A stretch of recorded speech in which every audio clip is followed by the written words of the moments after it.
Sa tingin mo kuya, meron bang kailangan baguhin sa sistema ng gobyerno natin para sa mga projects na pinapatupad ng gobyerno? Yes, napakarami natin kailangang baguhin sistema sa ating bansa kasi bulok ang sistema sa ating bansa.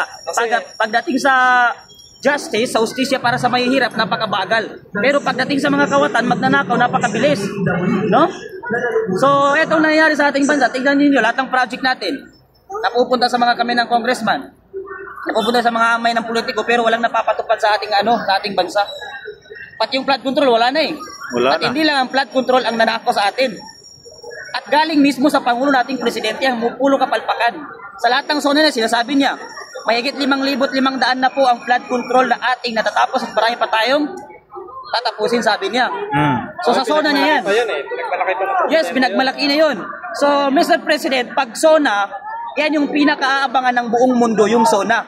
Kasi dyan mo ini-implement, sinasabi lahat ng natapos mo ngayong taon. So, sa zona mo, puro kasinungalingan. 5,500 na flood control lang natapos at pumunta siya ng Bulacan pagkatapos ng zona niya. Sabi niya, bakit ganito? Bakit wala?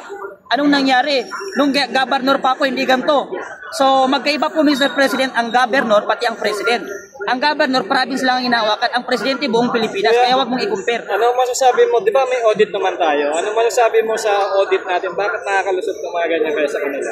Kasi actually, lahat ng ahensya ng gobyerno, kailangan talaga may nag-audit yan. Pero, dahil ang Pangulo natin ay ginagawa niya ang lahat, para-paraan, binabayaran, ang lahat ng ay kaya niyang tatakpan lahat. Diba? Tama.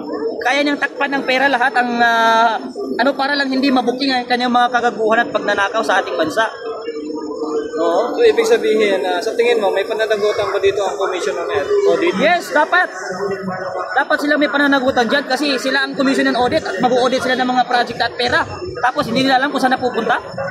Nag-audit ka pa. Kung hindi ka naman para marunong mag-audit. So, parang nangyari, walang kwenta yung Commission on Audit. Walang kwenta ang Commission on Audit kung hindi nila kayang i-audit kung saan napunta yung 500 billion na pera na para sa flood control projects. Oo. So, kailangan may papananagutan yan. Commission on Audit, ang trabaho mag-audit ka lang lahat ng project ng gobyerno at kung saan napupunta yung mga pera ng mga gobyerno, pera ng taong bayan. Kung napupunta ba sa tama o hindi. Pero ang palagi nilang iniimbestiga yung mga project na napupunta naman sa tama. Di ba? Gaya nung 1,025 million. Inaanap nila yon. At gusto pa nilang i-impeach yung Vice President dahil lang doon. Pero COA mismo ang naglabas na ang pera na yon ay nagamit sa tama. Nagamit sa tama yung pera na yon. Pero pinipilit ng House of Representatives na hindi nagamit sa 7 days lang daw. Naubos yung pera.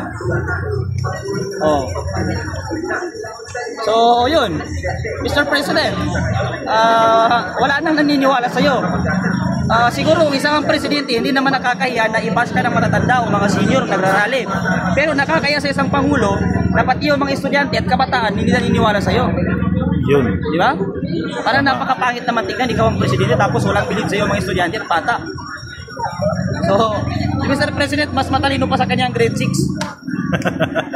Mas matalino pa sa kanyang grade 6. Tililing, bobo. Maraming politiko sa atin na nananalo pero walang bumoboto. Yan sila Congressman Benny Abante.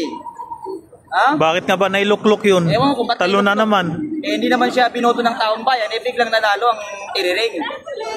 No? Ang daming mga tiriring sa... Nakakapunta ka mga... Tapos ang tapang-tapang pa magsalita sa... Tapang-tapang magsalita. Alam mo, inihalal lang tao. Hindi na siya inihalal lang tao. Na-districto ko pa naman yung kupal na yan. Walang bumoto sa'yo. Abante pero... kung ba't ka nanalo? Ito namang chairman ng COMELEC na si George Garcia, tanga rin yan eh. Tanga. Lahat ng nakaupo sa Bataan, puro kamag-anak ni George Garcia. Governor, Vice Governor, Mayor hanggang SG. Pamangkin ni George Garcia. Lahat ng nakaupo sa Bataan, hawak nila ang buong Bataan. Nag-rally kami doon, pinaghabol kami ng mga pulis.